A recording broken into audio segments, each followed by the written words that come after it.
Salut à tous, Steve, supporter of Marseille. J'espère que vous allez bien, que vous avez passé un bon week-end, malgré ce match nul de partout contre Rennes, que l'on va débriefer ensemble maintenant. Donc c'est OM Rennes, troisième journée de Ligue 1, match nul de partout au stade Vélodrome. C'est parti. Bon alors tout d'abord, avant de commencer de parler de l'ambiance, comme avec moi vous le savez, je vais faire ma petite liste de dédicaces que j'avais promise à beaucoup de personnes et à d'autres à qui je n'ai pas promis, mais à qui ça va me faire plaisir de la faire. Donc voilà, ça va prendre un petit peu de temps. Alors si tu veux pas écouter, tu peux les passer. Si tu sens que tu vas être concerné, tu peux écouter. Tout d'abord, je voulais passer des dédicaces à des membres, à des abonnés YouTube. Donc il y a El Palestino, je te l'avais promis. Il y a un abonné Patrice Evra, alors je pense pas que ça soit le vrai les gars, mais il me fait rire à chaque fois, il se reconnaîtra. Patrice Evra, fils de coccinelle, toi-même tu as compris. Mon pote Mamar sur Facebook qui partage beaucoup mes vidéos, merci Mamar. Samir Olympien qui tient un groupe qui est abonné aux Dodgers, qui était hier à Marseille. On s'est loupé, il a vu ma photo que j'ai publiée hier. Pour ceux qui me suivent, j'étais au bar, il était au bar juste à côté, c'est dommage. Après, j'ai plus revu mes notifications, j'étais dans l'ambiance apéro et match. Mais au Samir, on se verra, ça fait plaisir. Mon pote Julien Riflart, si tu regardes le débrief, ça m'a fait plaisir de te croiser. Tu avais bonne mine, ça me fait plaisir. Julien qui tient aussi un groupe, je donnerai le nom des groupes après.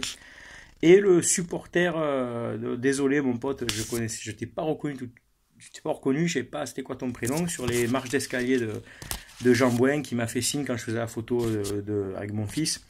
Ça m'a fait plaisir, ça m'a touché ce qu'il m'a dit, et donc pour le soutien, merci beaucoup, et ça m'a fait plaisir comme je vous dis, de venir saluer les gens qui me suivent, même si pour moi j'estime je suis dégueu, voilà, je suis personne, je fais juste des vidéos, mais ceux qui me reconnaissent, n'hésitez pas, je viendrai toujours vous serrer la main, toujours discuter, échanger un peu, ça me fait plaisir. Pour les groupes, donc je voulais aussi remercier tous les groupes qui me partagent, qui me soutiennent. Le groupe OM, on craint des guns, qui est tous des groupes bien tenus. Le sang bleu et blanc fada, celui de Julien, je crois. L'OM, notre passion, 100% marseillais, 100% anti-parisien. Et le groupe où je suis administrateur, Mentalité Olympienne, avec une top équipe d'admin qui gère très bien le groupe. Voilà. Je crois que pour les dédicaces, j'ai oublié personne. Si j'en ai oublié, je m'en excuse. Et vous n'hésitez pas à m'envoyer le message, je vous fais la dédicace au prochain débrief. Allez, maintenant on va parler, tu le sais, avec moi comme d'habitude, et seulement qu'avec moi, de l'ambiance, parce que c'est malheureux, bon, c'est mon petit truc à moi, mais quand je regarde un peu d'autres vidéos par-ci par-là, personne ne met en avant nos ultras. Bravo aux Sous-Winners pour leur tifo, bravo au CU84 et à la vieille garde. J'étais en virage nord pour ma part, alors on était avec la famille, côté opposé des Yankees, comme on avait les minots, bon, tu sais ce que c'est un peu délicat, ils sont petits, on va pas les mettre au milieu des fanatiques. J'ai dit Yankees, pardon, on était opposé aux fanatiques. On était en haut à droite des MTP, voilà, où c'était un peu plus calme. Mais belle ambiance aussi au virage nord, bien garni. Ça a chanté, très belle ambiance, même quand on était mené, voilà. Il y avait le CAOM en bas, donc j'ai vu, tant je regardais qu'il y avait personne sur le perchoir, suite à ce qui s'est passé au match contre Toulouse. Enfin, c'est un débat où je ne rentrerai pas dedans. Ça ne me regarde pas. Voilà. Il y avait le coup d'envoi donné, je tiens à en parler, par le petit Yacine, pour ceux qui ne le connaissaient pas. Donc c'est le petit garçon qui a donné le coup d'envoi, c'est le petit Yacine, qui est le fils d'un des malheureux défunts de l'accident de bus des supporters olympiens qui était monté au Havre en 2008. Voilà, donc c'est un supporter de l'OM invétéré qui est chez les MTP, qui est abonné au MTP, il y va avec sa maman, c'est un jeune supporter plein de passion, et hier il a eu l'honneur et la chance de donner le coup d'envoi. Donc Yacine, si un jour tu tombes sur ce débrief, bravo mon gars, bravo pour ta ferveur, et tu mérites ce qui t'est arrivé hier, ça me fait plaisir. Regardez à l'occasion un jour sa vidéo, son surnom c'est le Petit Prince du Vélodrome, c'est une vidéo qui est sur YouTube, qui avait été filmée par Téléfoot, et je pense que ça peut vous émouvoir parce que c'est un gentil garçon. Voilà. Maintenant, on va parler de la compo et du jeu. Voilà, désolé, c'était un peu long, mais je tenais à parler de tout ça. La compo, 4-2-3-1 classique. Amavi, Sarr, Rami, Camara, Pelé dans les buts, Gustavo Sanson, Payet en 10, Ocampos, Thauvin, Germain. Jusque-là, du classique. On a eu la possession de balle en première mi-temps, il n'y a pas de problème, même en seconde d'ailleurs. Mais avec une offensivité, des attaques stériles. Voilà. Des centres qui ne sont pas repris, des deuxièmes ballons qui n'arrivent pas, des 1-2 qui n'arrivent pas, des contres pas en notre faveur. Après, à un moment donné, ça se provoque aussi la réussite. Il faut à un moment donné aller chercher ça. Alors, je veux bien qu'à Nîmes, c'était un accident, mais à un moment donné, là, tu es au Vélodrome, tu as 60 000 personnes qui te poussent. contre Rennes, qui ça va, sans manquer de respect à Rennes, je vous respecte les Bretons, il n'y a pas de problème, j'aime les crêpes. Mais c'est Rennes, quoi. C'est pas Monaco, c'est pas Lyon, c'est pas Paris. Normalement, c'est un match que tu dois gagner si tu veux prétendre à être sur le podium. Voilà, tout simplement. Donc, calme-toi le scooter. Donc, possession stérile, très peu d'occasions. Germain qui se bouge beaucoup, c'est vrai, il court beaucoup, mais qui n'a pas de ballon et qui est fantomatique. Thauvin qui je pense qu'il n'est pas encore remis de son mondial et de ses vacances. Je pense que vous êtes d'accord avec moi, qui est très peu percutant, très peu décisif, très peu influent dans le jeu offensif, à part quelques actions en première mi-temps, mais très discrètes. Payet aussi, ce match-là résume en fait un peu sa saison globale. Il peut faire du très bon comme du très mauvais en un seul match aussi. Alors, en fait, j'ai pas tellement de joueurs qui ressortent vraiment, quoi. Camara, si en première mi-temps, qui a fait de super interventions propres à la relance tout, mais comme il a pris un carton jaune, il devait être, je pense, fragilisé. Du coup, il a été remplacé par Lopez. Lopez qui a pris la place de Gustavo, et Gustavo est allé en défense centrale. Pour épauler Rami, qui était aussi très lourd, un Rami qui a de la... en fait, nos mondialistes ont du mal. Bon, Mandanda s'est blessé, je parlerai de lui plus tard. Rami est encore un peu lourd, Thauvin n'est pas encore assez frais, Caleta Tchar, il doit s'adapter et il n'est pas encore, prêt. Avant qu'on critique Caleta Tchar, je tenais à vous dire qu'il me fait penser, pour ceux qui ont connu, pour ceux qui ont de la mémoire, à un certain Daniel Van Buten, qui est arrivé quasiment même âge, même gabarit, assez imposant. Il lui a fallu un temps d'adaptation, rappelez-vous, au début il avait du mal, et puis quand il s'est adapté, Van Buten a tout cassé, et on a vu la carrière qu'il a faite. Je ne dis pas que Caleta Tchar va finir au Bayern de Munich, mais il faut se rappeler, voilà, que surtout les jeunes qui arrivent, les jeunes de pays étrangers, donc non seulement en plus Caleta Tchar ne parle pas la langue, laissez-lui un peu de temps les gars, arrêtez d'être tout de suite sur un joueur comme ça, à le juger sur un match. Enfin bref, hier il n'a pas joué, mais c'est pas plus mal que ça soit Camara. Les latéraux, Amavi, et Sarr, alors, il y a du bon et du mauvais dans le match. Sarr, très percutant, à un moment donné, a déclenché une offensive par ses dribbles, par ses feintes de corps. Vraiment, c'est un joueur qui est à l'aise maintenant, qui a pris complètement confiance, qui tient son poste. Et qui, des fois, aussi a un peu de déchets, mais on ne va pas lui en vouloir parce que c'est un peu global à l'équipe, quoi. Et puis Amavi, derrière, qui a fait de très bonnes interventions, des interceptions aussi, mais qui aussi a beaucoup de déchets, que ce soit dans ses centres ou dans ses passes, ou c'est pas du top à ma vie non plus, et qui a été pas mal bougé par le joueur rennais à droite, là, qui s'appelle, j'ai noté, Léa Siliki, s'il te plaît. Léa Siliki, au début, je croyais que c'était le nom d'une actrice porno. Le mec qui s'appelle Léa Siliki. Bon, c'est un ailier rennais qui nous a fait hyper mal, avec Ismail Assar devant, qui nous a bougé aussi. Voilà, ils ont joué en contre, ils ont fermé derrière. Je pense que la tactique de Rennes, c'était de presser nos joueurs créatifs. Thauvin, Payet et un moindre degré en dessous au Campos. Il y avait très peu de pressing sur nos milieux de terrain et sur nos latéraux quand ils jouaient en dessous de la ligne médiane. Vous avez remarqué que dès que Thauvin, Payet au Campos avaient le ballon, de suite il y avait deux Rennais dessus. Et ils ont compris. De toute façon, le danger vient par ces trois joueurs-là qui après alimentent l'attaquant Germain ou Mitroglou en ballon. Quand tes joueurs offensifs sont pressés et étouffés, voilà ce qui se passe.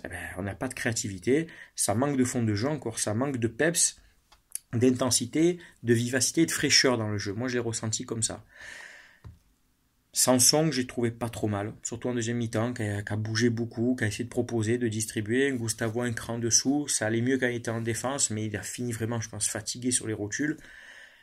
Germain qui a été remplacé par Mitroglou, Mitroglou qui va pas sur les ballons, on y envoie des centres, on y envoie des très très apathique, très lent, très lourd aussi, c'est pénible tout ça. Germain Mitroglou, voilà, bon, on va faire avec eux s'il n'y a pas d'autres attaquants, mais ça va être compliqué d'accrocher le podium cette année avec ces deux attaquants là. Thauvin ne marquera peut-être pas 25 buts par saison, tu vois. Moi j'avais une idée d'attaquant. Vous allez me dire, je peux ouvrir le débat, on échange avec moi, vous savez qu'on peut échanger. Dans le cas où il n'y a pas de recrue d'un numéro 9, donc on aura Germain et Mitroglou. J'en avais déjà parlé la saison dernière, et pour moi je pense que c'est un joueur qui pourrait très bien s'adapter au poste, de par ses qualités physiques. Vous allez tout de suite comprendre de qui je parle. De sa vitesse, de sa grinta, et il est quand même à droite devant le but. Je parle de Ocampos. Ocampos va plus vite que Germain et Mitroglou. Ocampos est plus physique que Germain Mitroglou, c'est indéniable. Ocampos est plus technique que Germain et Mitroglou. Il prend des ballons de la tête. Il est hargneux. C'est un mec qui peut presser les deux défenseurs centraux sans problème. Tu lui donnes des bons ballons, il va se battre dans la surface. D'ailleurs, c'est lui qui marque sur un but, à la Inzaghi, quoi. Un but de mec qui va se battre, qui va chercher le ballon. C'est lui qui revient, qui fait qu'on revient à 2-1, quoi. C'est lui qui se bat, c'est lui qui amène ce centre sur le but égalisateur 1-5 contre son camp. On me dit, oui, heureusement, j'ai entendu, Rennes nous donne un but. Parce que nous, on n'en donne pas un, avec Yohan Pelé. Yohan Pelé qui se trouve. Et j'y en veux pas, parce que Yohan Pelé s'est peut-être troué, mais lui, au moins, il n'est pas blessé. Suivez mon regard. Lui, au moins, il est là. Il ne se blesse pas tous les 3 mois. Il a 36 ans, il est plus vieux, il ne se blesse pas, il nous dépanne. Il fait deux beaux arrêts, une belle claquette aussi, en deuxième mi-temps. Si c'est Mandanda qui le fait en lançant, si c'est Pelé, c'est normal. Ok, Pelé s'est trouvé une fois, ça arrive. Ça peut arriver. Mais lui, au moins, il n'est pas blessé. Voilà. Donc, pour revenir à Ocampos. Donc, Ocampos en numéro 9 à tester. Moi, je vous dis, voilà. Il a les qualités pour jouer devant. Alors, certes, après, on n'aurait plus cet ailier gauche physique qui aide, qui défend, qui attaque. Et après, tu mets le Serbe. Tu mets le joueur serbe, j'ai oublié son nom, désolé, je vais écorcher son nom, donc qui va arriver. Donc, tu peux mettre d'autres joueurs. Il y a moyen de faire quelque chose, de décaler Germain à gauche, par exemple. Ou il y a moyen de bricoler, quoi, tu vois. Et de tester Ocampos en 9. Qu'est-ce qu'on a à perdre? Quand on voit les matchs de Mitroglou et Germain en ce moment, qu'est-ce qu'on a à perdre? À tester un Ocampos en 9. Rappelez-vous, l'année dernière, à Nice, on gagne 4-2, il joue en 9 devant. Il met 2 buts. À tester, c'est mon avis. Pour moi, il a toutes les qualités pour jouer devant. Grosso modo, donc bon, on prend un premier but sur penalty, la faute, elle est réelle. On prend un but qu'on donne. Pour moi, le meilleur joueur du match, le meilleur homme du match, c'était le 12e homme. C'était le public. Et moi, j'y étais. On l'a vécu, que ce soit au virage sud, virage nord, même à 2-0, les mecs, ils ont continué de chanter. Voilà, ça, c'est les vrais ultras. Ça, c'est la vraie ferveur. On peut dire ce qu'on veut. Ceux qui sont anti-OM et tout, mais à 2-0, le public est encore là. On revient à 2-1, donc grâce à Ocampos. Tête de Gustavo sur corner. C'est Poto ou c'est le gardien qui repousse. Bref, Ocampos qui est là. 2-1, le contre son camp de 2. Et c'est dommage, on poussait, mais on n'est pas arrivé à faire ce 3-2 qui nous aurait fait beaucoup de bien et pour le moral et puis au niveau quantitatif de points, quoi, au niveau comptable. Donc voilà, c'est comme je dis, disons qu'on sauve les tiroirs des meubles. On sauve même pas les meubles, on sauve les tiroirs des meubles. On ne perd pas à domicile, mais on prend 2 buts. Et puis surtout, on stagne à 4 points en 3 matchs. Le prochain match, c'est à Monaco, les gars. C'est à qui tout double. Malheur aux perdants. Comme je disais à mon pote de Monaco, Tarek, que je salue, le perdant aura 4 points en 4 matchs.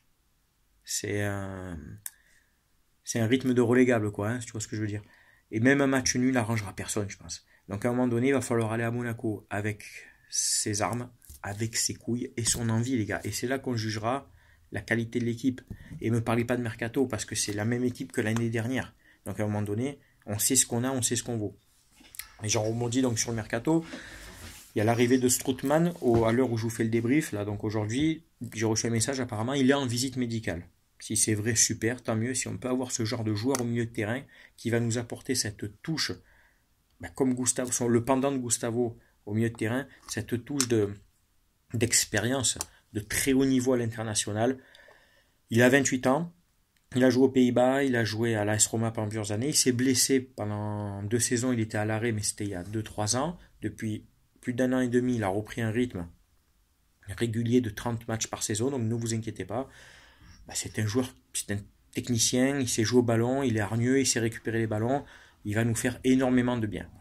Le prix est correct, quand on voit qu'on va en Anguissa à 33 et que lui, il va nous coûter 25-28, il n'y a pas de problème, ça les vaut. Enfin voilà, je pense qu'il n'y a rien à dire de plus. Match nul, malheureux, mais c'est comme ça. Belle ambiance. Bravo à tous les supporters. Les dédicaces sont faites. Bravo au petit Yacine. Et puis je vous dis à très bientôt. Portez-vous bien, passez une bonne semaine. Merci d'avoir regardé mon débrief. Merci à tous ceux qui me saluent au stade. N'hésitez pas, si vous me voyez, je serai ravi de vous saluer. Voilà, portez-vous bien. À très bientôt. Ciao tout le monde.